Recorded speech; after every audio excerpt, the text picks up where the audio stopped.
안녕하세요. 길냥입니다. 오늘은 제가 예정이 없이 긴급하게 주제를 정했습니다. 결론을 먼저 말씀드리면 3기 신도시 사전청약 당첨된 분들은 절대 포기하지 마라. 본청약 반드시 시행하라. 만약 본청약을 하지 않는다면 여러분들은 사실상 1등 당첨된 로또를 찢어버리는 것과 마찬가지의 행동을 하는 것이다.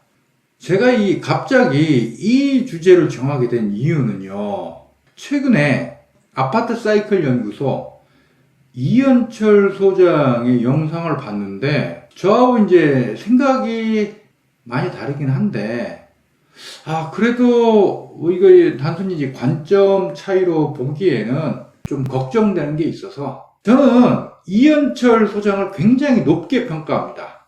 우리나라 자칭 타칭 부동산 전문가 많지만 제가 아는 범위 안에서는 가장 뛰어난 부동산 전문가라고 생각을 합니다. 왜 그러냐면 맨날 폭등론을 주장하거나 맨날 폭락론을 주장하는 사람은 전문가가 아니에요. 부동산은 상승과 하락, 하락에서 상승, 이 사이클을 그리거든요.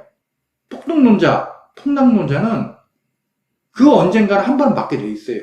고장난 시계도 하루에 2번은 맞는데 중요한 건 부동산 상승에서 하락으로 혹은 하락에서 상승으로 굽어지는 지점, 변곡점 시기를 예측하는 거예요. 그걸 정확하게 예측하는 사람이 저는 진짜 전문가라고 생각을 합니다. 이현철 소장은 그걸 정확하게 예측을 했거든요. 예를 들어 2019년 저는 그때가 부동산 상승기의 막바지가 아닌가 하는 생각을 한 적이 있습니다. 근데 저는 확신을 못하고 있었어요. 이현철 소장은 2019년에 계속 부동산 상승을 얘기했어요. 그리고 지난해 하반기부터는 하락을 얘기했죠. 지난해 하반기 하락은 저도 맞췄어요. 하지만 저는 2019년에 사실상 결과적으로 틀린 거죠. 물론 핑계를 대자면 2020년 초에 코로나가 터지면서 한국뿐 아니라 전 세계에 워낙 돈이 많이 풀려가지고 정상적이었으면 2019년에 꼭지였는데 이게 지난해 10월, 11월까지 연장됐다. 이렇게 핑계를 댈 수 있지만 아무튼 저는 못 맞춘 거잖아요. 그렇지만 이현철 소장은 맞췄잖아요. 그래서 저는 이현철 소장을 굉장히 높게 평가하는데 이 동영상 며칠 전에 올라온 건데 경쟁률 높았던 사전청약까지 청약 포기자 급증 3기 신도시가 위험해지고 있다. 이 동영상은 제 관점하고는 너무나 다르고요. 그게 문제가 아니라 이 3기 사전청약 당첨자 가운데 이현철 소장 동영상을 보고 포기하는 분이 나올까봐 꽤나 나올 수도 있겠다 싶어서 오늘 동영상을 제작하기도 했습니다. 이현철 소장이 요즘에 영향력이 굉장히 큽니다. 이 양반 공중파에도 나오고 채널 구독자 수가 14만 명이에요. 저는 겨우 7,000명? 저보다 20배가 많네. 유명 인사인데 이분이 이분이 이 동영상에서 3기 신도시 사전청약자 사전청약 포기하라 라고 노골적으로 밝힌 건 아닌데 뉘앙스가 3기 신도시 사전청약 당첨자 포기해도 좋다라고 이해될 수 있는 부분이 있어서요. 제가 3기 신도시 전체를 입지 분석은 못 해봤습니다. 저는 이제 서부축 중심 유튜버를 표방하니까 서부축 3기 신도시는 제가 다 분석을 해봤거든요. 계양 테크노밸리, 대장 신도시, 창릉 신도시 사전청약 당첨됐다면 제가 볼 때는 사실상 1등 로또 당첨된 거나 마찬가지예요. 집값 떨어졌는데 분양가가 왜 이래? 사전청약 포기하는 당첨자들 인천 검단, 파주 운정, 양주 회천에 사례를 소개를 했고요. 제가 오늘 동영상을 만들게 된 직접적 계기는 바로 이 멘트 때문에 그랬어요. 인천 박촌동이 중간에 수도권 외곽 순환도로가 지나긴 하지만 계양 테크노밸리하고 붙어있는 곳이에요. 여기 한화 꿈에 그린 최고가가 4억 3천 25평짜리. 근데 최근 시세가 3억 9천으로 떨어졌고요. 가장 최근의 실거래가 조회 사이트에서 찾아보면 올 3월에 4억 1,300만 원이에요. 3억 9천은 네이버에 보면 매물로 2건인가 올라와 있습니다. 근데 인천 계양 사전 청약 물량 추정 분양가, 이게 2026년 입주 예정인데 본 청약을 내년에 하나 봐요. 내년 10월쯤. 25평짜리 추정 분양가가 3억 5천에서 3억 7천 정도로 예상이 됩니다.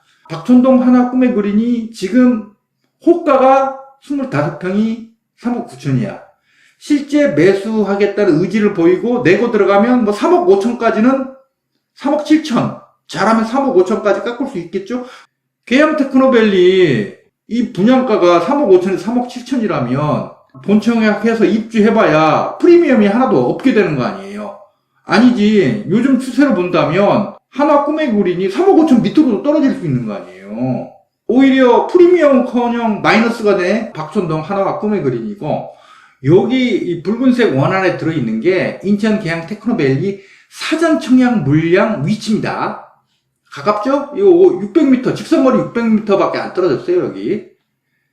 아니라 다를까, 이현철 소장 그 동영상에 이런 댓글이 달렸습니다.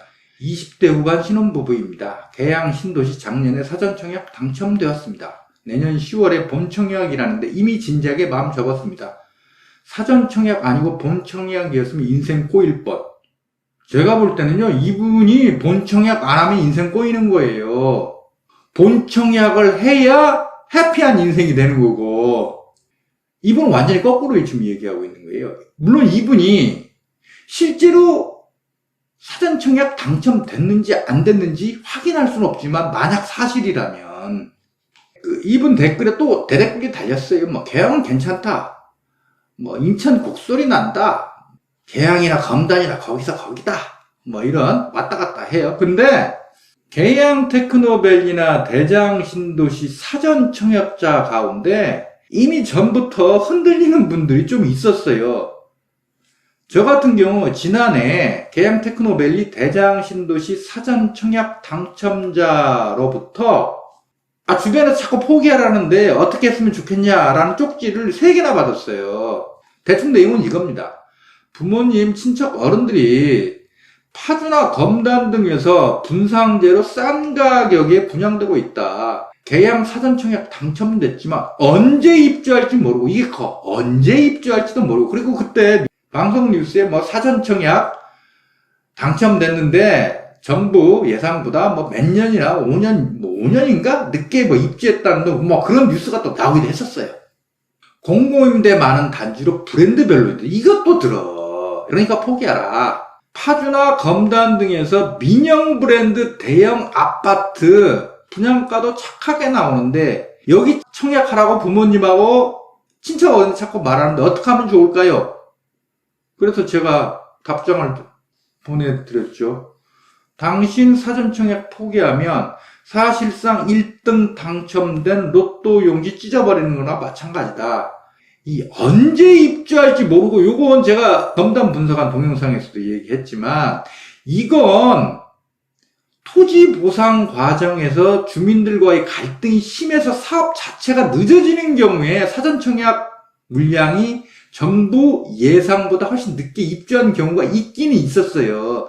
그렇지만 계양 테크노밸리, 대장 신도시는 이미 토지 보상 다 끝났어요. 창릉은 좀 잡음이 있었지만 거기도 대충 다 마무리됐어요. 그래서 제가 아는 한 계양 테크노밸리, 대장 신도시, 창릉 사전 청약 당첨자들은 정부가 말한 예정대로 입주할 수 있어요.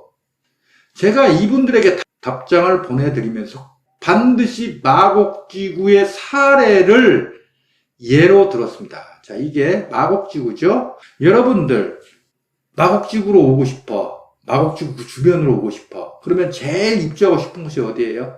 엠벨리죠. 엠벨리. 당연히 자금 여력만 되면 누구나 엠벨리 먼저 제일 입주하고 싶어 하잖아요. 여기 가고 싶어 하잖아요. 돈이 모자라서 탈이지.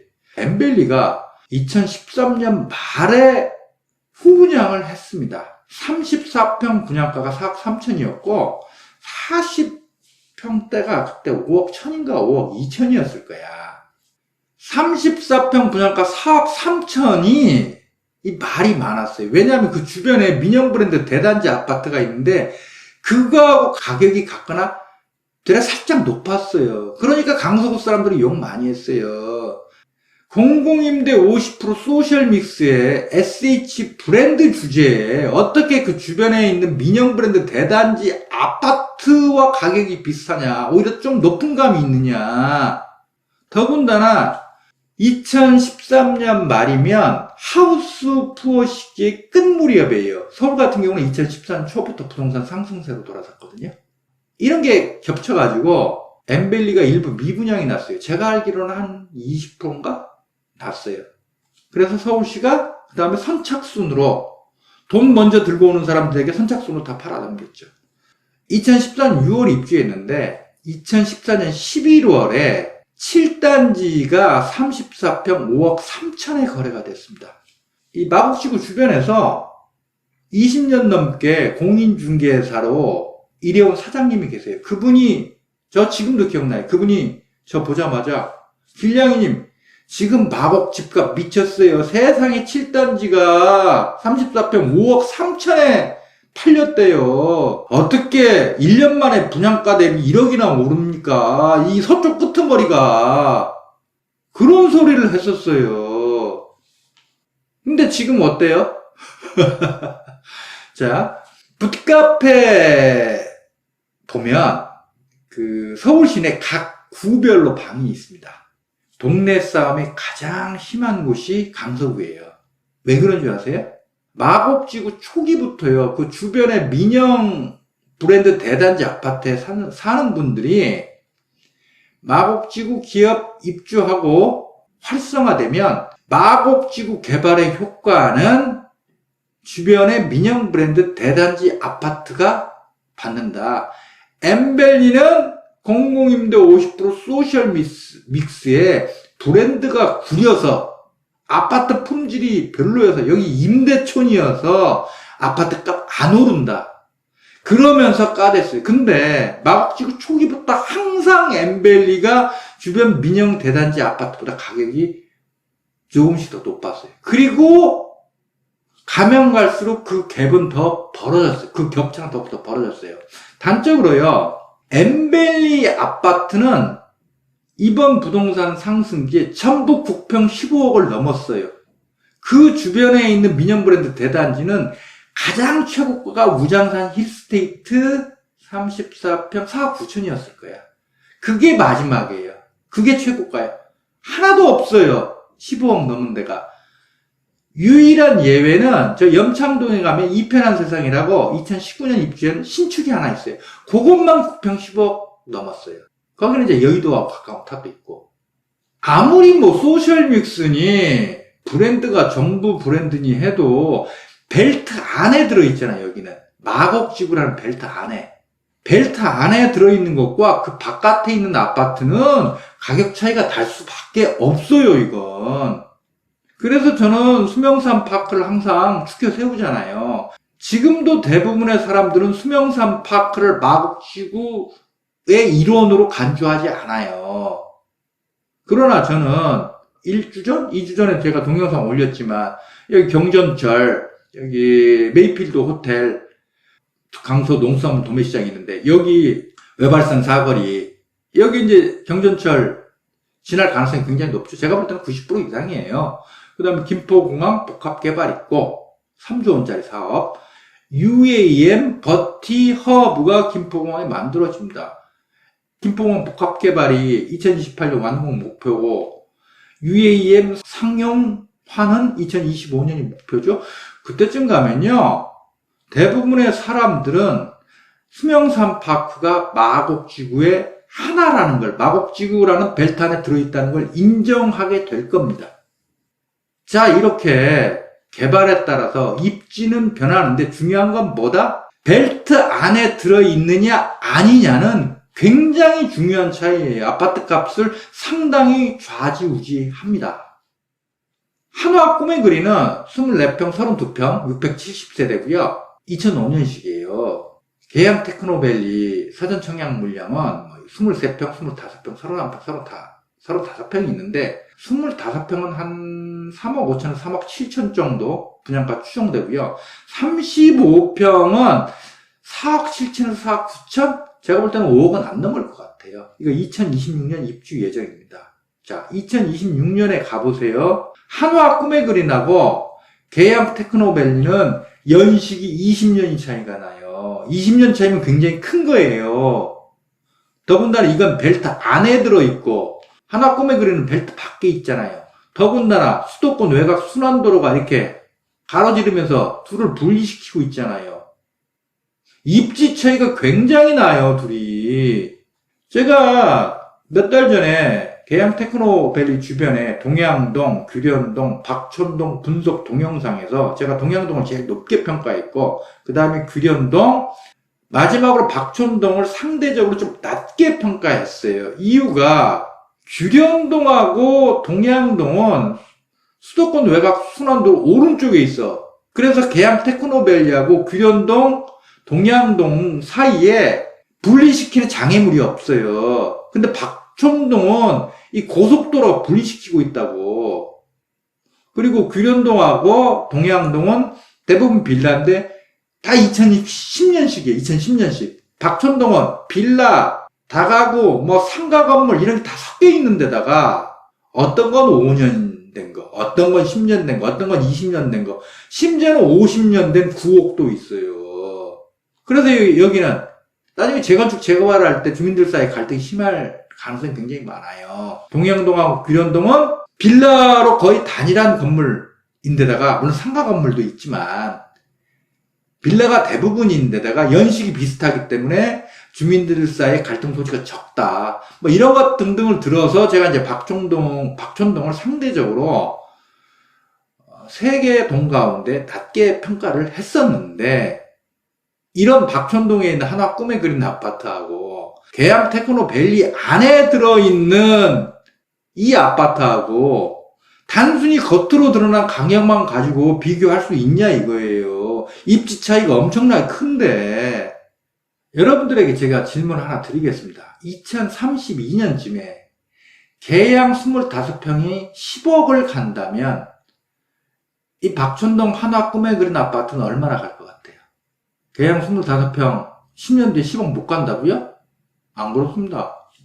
계양 테크노밸리는 그냥 단순한 아파트 공급용 신도시가 아니라고 했죠. 김포공항을 중심으로 우마곡 좌계양 대장 김포공항 복합도시의 일원이라고 했잖아요. 제 예상으로는요. 저는 이제 2028년에서 30년까지 부동산 하락기로 예상을 하고요. 그 다음부터는 상승세 혹은 회복기로 들어설 것 같아요. 계양 테크노밸리하고 대장 신도시에 기업이 얼마나 입주하느냐에 따라 달라지겠지만 저는 김포공항 중심 우마곡 좌계양 대장의 형세이기 때문에 계양 테크노밸리 기업 입주 순조롭게 진행될 거라고 저는 예상을 합니다.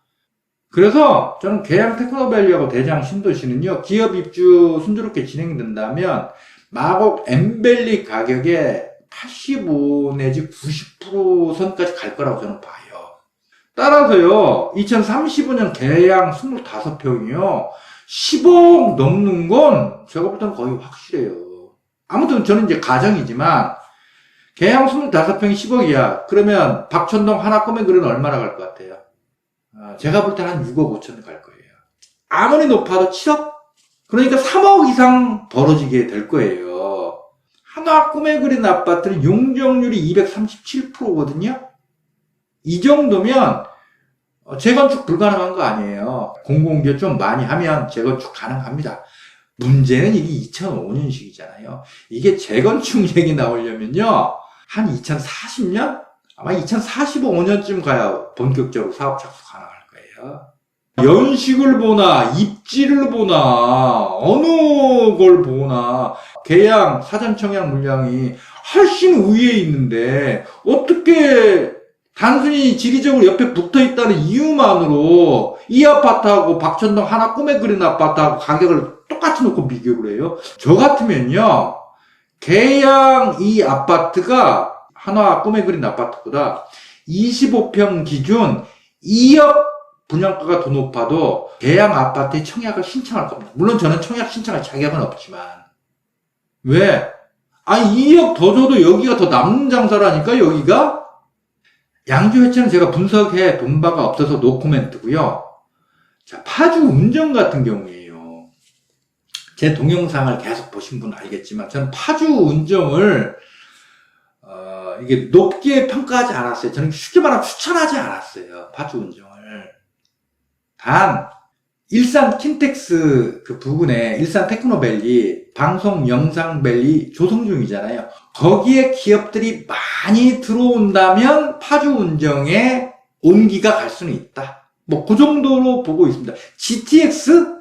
작년에 파주 운정 신도시가 GTX 때문에 엄청 떴어요. 그렇지만 저는 항상 GTX 거품이라고 주장해 왔잖아요. 파주가 GTX 때문에 뜨는 거 저는 그 거품 곧 꺼질 거라고 봤어요.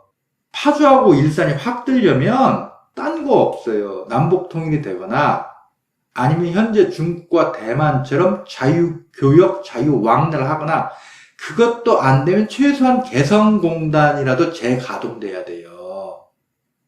파주하고 일산은요, 휴전선에 너무 가깝기 때문에 남북관계가 안 풀리면 기본적으로 집값 상승의 한계가 있을 수밖에 없는 곳이에요. GTX 10개 들어와 봐야 소용없어요. 남북관계 안 풀리면 파주 일산의 집값은 근본적인 한계를 벗어날 수 없어요. 그래서 저는 파주 운정에 사전 청약자가 835명인데 본 청약 포기자가 50명이다. 이건 이해가 가. 근데 인천 검단 사전 청약 당첨자가 811명인데 본 청약 포기자가 320명이네. 훨씬 많네. 파주 운정보다. 제가 봤을 때 잘못된 선택을 한 겁니다. 이 본 청약 포기한 분들. 인천 검단은 제가 여러 번 주장했죠. 대박은 아니지만 중박은 날 것이다. 왜? 계양 테크노밸리로부터 직선거리 7km 정도 떨어져 있어서 계양 테크노밸리의 배후 도시이기 때문에. 여기 계양 테크노밸리죠. 검단지구. 직선거리 7km 떨어졌어요. 이게 마곡지구죠. 김포 IC, 지도에는 안 나오지만 김포 IC 바로 북쪽이 고촌입니다. 직선거리 6km 떨어져 있죠. 김포 고촌이 농덕뷰라고 옛날에 놀림받았지만 지금은 김포 안에서 가장 입지가 좋은 곳으로 누구나 인정하잖아요. 검단도 마찬가지예요. 계양 테크노밸리의 직접적인 배후 도시라니까요. 계양 테크노밸리는 보통 지역이 아니잖아요. 제가 며칠 전에 올린 검단 분석 동영상에서 얘기했죠. UAM 산업에 있어서 핵심 기지가 될 곳이라고. 김포공항을 중심으로 우마곡 좌 계양 대장의 형세예요. 제가 항상 김포공항 복합도시라고 부르는 이 일대의 업무단지 면적이 100만 평입니다. 100만 평이면요. 서울 3대 도심 가운데 하나인 여의도보다 2배 이상 크고 광화문 도심, 강남 도심과 맞먹습니다. 검단은 김포공항 복합도시의 일원인 계양 테크노밸리의 직접적 배후 도시고 이건 작게 봤을 때고 크게 보면 넓게 보면 김포공항 복합도시의 배후 도시입니다. 따라서 제가 며칠 전 올린 동영상에서 강조했지만 검단 물량이 많은 건 사실인데 충분히 소화 가능해요. 이거 검단 폭망 안 해요. 일시적으로 약세를 볼 수 있지만 제가 그래서 그 동영상에서 주장했죠. 2030년쯤 가면 인천 시내 안에서 가장 최고의 입지로 평가받을 곳은 검단이 될 거라고. 아니 이런 검단에 사전 청약 당첨됐는데 300명이나 포기를 했다? 파주보다 더 많이 포기했다? 아, 난 도저히 제가 봤을 때는 좀 이해가 안 가는 현상입니다. 왜 그런 것 같아요? 사람들이 입지 분석을 안 해서 그런 거예요. 입지 분석을 안 해서. 자, 오늘 이 동영상을 만들면서 좀 걱정되는 게 있어요. 제가 이제까지 특정 다른 유튜버를 직접적으로 거명하면서 이 비판적 분석을 한 경우 한 번도 없습니다. 지금 이현철 소장이 처음인데 이현철 소장은 구독자가 14만 명의 지금 유명 인사예요. 저는 이제 구독자 겨우 7,000명에 무명인데 비판적 분석을 하는 게 그러니까 이게 무명이 그 유명인사에게 도발해가지고 몸값을 놀리려는 수작 아니냐 이렇게 오해를 받을까봐. 그거 전혀 아닙니다. 앞에서도 말했듯이 저는 현재 부동산 전문가라고 하는 사람들 가운데 제가 아는 범위 안에서는 이현철 소장을 가장 높게 평가합니다. 하지만 이번 동영상은 저하고 단순히 이제 생각이 다른 정도가 아니라 사전청약 당첨자들이 포기하게 만들 소지가 있어서 동영상을 제작한 겁니다. 제가 이제 이현철 소장을 굉장히 높게 평가했음에도 불구하고 이분이 이제 부동산 시장 추세 파악에 있어서는 뭐 우리나라에서 톱 클래스인 것 같아요. 제가 이현철 소장 동영상을 즐겨보면서도 좀 이상하게 생각했던 게 이분은 부동산 추세는 항상 잘 얘기하시는데 입지 분석을 안 하시더라고. 그게 굉장히 궁금했거든요. 근데 드디어 이 동영상을 보고 의문이 풀렸습니다.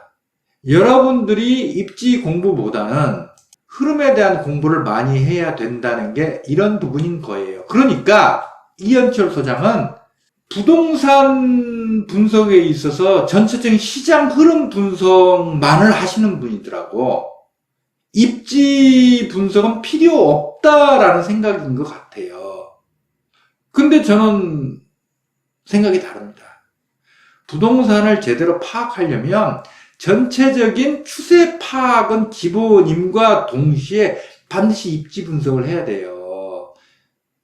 시장 전체적인 분위기 파악, 이건 뭐 거시적인 거죠. 입지 분석, 이건 좀 미시적인 거라고 볼 수 있어요. 저는 개인적으로 추세 파악도 중요하지만 그것보다는 더욱더 입지 분석이 더 중요하다고 보는 입장입니다. 왜 그러냐면요. 2005년이 버블7 시기였죠? 서초, 강남, 송파, 목동, 분당, 용인, 평촌이 그때 엄청 떴어요. 근데 이번 부동산 폭등기에 서초, 강남, 송파는 여전히 떴지만 목동은 어땠어요? 이거 막판에 떴어요. 분당 같은 경우 사실 힘 못 썼어요. 단 대선 가까워지면서 1기 신도시 재건축이 자꾸 공약으로 언급되고 그러니까 그때 바짝 떴었던 거지. 용인, 평촌은 이번 부동산 폭등기에 명함도 못 내밀었어요. 추세 파악만이 중요하다는 입장에서 보면 그러면 이번 부동산 폭등기 왔을 때 용인, 평촌에 투자했어야 했나요?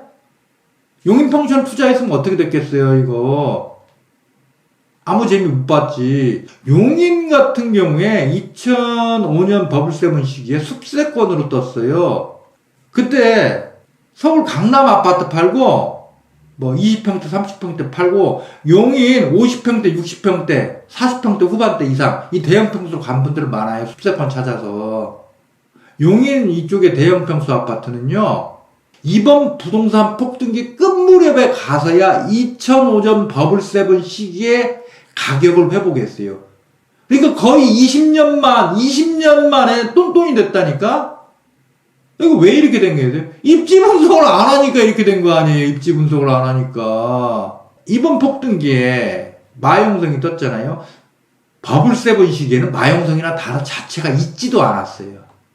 마용성이라는 단어는 2017년, 2018년 이후에 등장한 겁니다. 추세 파악만이 중요하다는 입장에서 보면 아무튼 제 개인적 예상으로는 그리고 이현철 소장도 2030년 이후에는 부동산 회복기로 보더라고요. 2030년 이후에 부동산 회복기가 됐다고 합시다. 그럼 그때 가서 또 마용성 투자해야 될까요? 제 개인적 예상은요. 다음 부동산 회복기 상승기에는 마용성이라는 단어가 다시 등장하지 않을 거라고 저는 봅니다. 추세 파악만 하게 되면 뭐 상승기로 돌아서면 아무 곳에나 아무데나 아파트 마구 사도 되는 거예요? 입지 분석을 해야 될 거 아니에요. 입지 분석을 해야 어느 아파트를 사야 될지 고를 수 있는 거 아닙니까? 입지는 10년 정도면 확 바뀝니다. 10년이면 강산도 변한다고 하지만 입지도 바뀝니다. 부동산 입지도. 부동산 입지는 5년 정도에도 바뀔 수 있어요. 주변 아파트 가격 대비 분양가가 절대적 기준은 아닙니다. 지금 아파트, 그러니까 미분양, 정확히 말하면 미계약이지. 미계약이 굉장히 많이 나오고 있어요. 수도권에서. 인덕원, 자이, SK뷰, 일반 분양 9월달에 899가구 했는데 508가구가 미계약이에요. 무순위 청약, 이른바 죽죽을 진행했는데 겨우 6명 추가 청약했습니다. 이 정도면요, 인덕원자의 SK뷰는 준공 뒤 미분양이 될 가능성이 굉장히 높습니다. 이거 악성 미분양입니다. 악성 미분양. 요 아파트가 9월달 청약 때 5.6대 1의 경쟁률이었어요. 근데 실제 계약률은 43.5%에 불과했던 거지. 분양가 결정 당시 25평짜리 7억 7천만 원은 주변 시세보다 싼 편이었으나 몇 달 새 주변 집값이 급락하면서 당첨자들이 계약을 주저했다. 같은 달 경기 안양시에서 분양한 평촌 두산 위브더 프라임 11.8대 1의 청약 경쟁률, 그러나 최초 계약률은 37.6%, 영종 하늘도시 호반 서밋 스카이 센트럴 경쟁률 0.24대 1, 충북 이편한사당 옥천 퍼스트원 0.25대 1. 자, 이제 이런 상황이 벌어지니까 사람들이 굉장히 걱정을 하는데요. 입지를 봐야죠. 그러니까 이런 데는요, 제가 봤을 때 이 계약이 미계약분이 이렇게 많이 나온 게 너무나 당연한 거예요. 이거 너무나 여기 입지로 봤을 때. 그러나 3기 신도시, 특히 제가 이제 서부축 중심 유튜버니까 계양 테크노밸리, 대장 신도시, 창릉 신도시는 전혀 다른 거예요. 케이스가. 주변 아파트 가격 대비 분양가가 절대적 기준은 아닙니다. 입지를 보고 평가를 하세요. 입지를 보고. 가장 좋은 건 발바닥에 사서 정수리에서 파는 겁니다. 하지만 이 시기를 정확히 알 수가 없어요. 그 주식에서 무릎에서 사서 어깨에서 팔라는 격언이 있잖아요. 왜? 어떤 주식의 발바닥 시세, 정수리 시세, 그 시기를 정확히 알 수가 없기 때문에 그런 거 아니에요. 부동산도 마찬가지예요. 그래서 저는 부동산 가치 투자를 주장합니다. 내재 가치가 있는데, 미래 가치가 있는데 사람들이 지금 그 가치를 못 알아봐. 그러면 가격이 낮겠죠? 그걸 장기 보유, 저는 기본적으로 10년 보유를 주장하는데, 부동산은 사이클이 7, 8년 주기예요. 7년 정도, 8년 정도 상승하다가 또 7년, 8년 정도 하락하고 그래요. 대한민국 부동산 역사를 보면. 그러면 한 10년 정도 내재 가치가 있는 물건을 가지고 있으면요, 반드시 상승기하고 만나게 돼 있어요.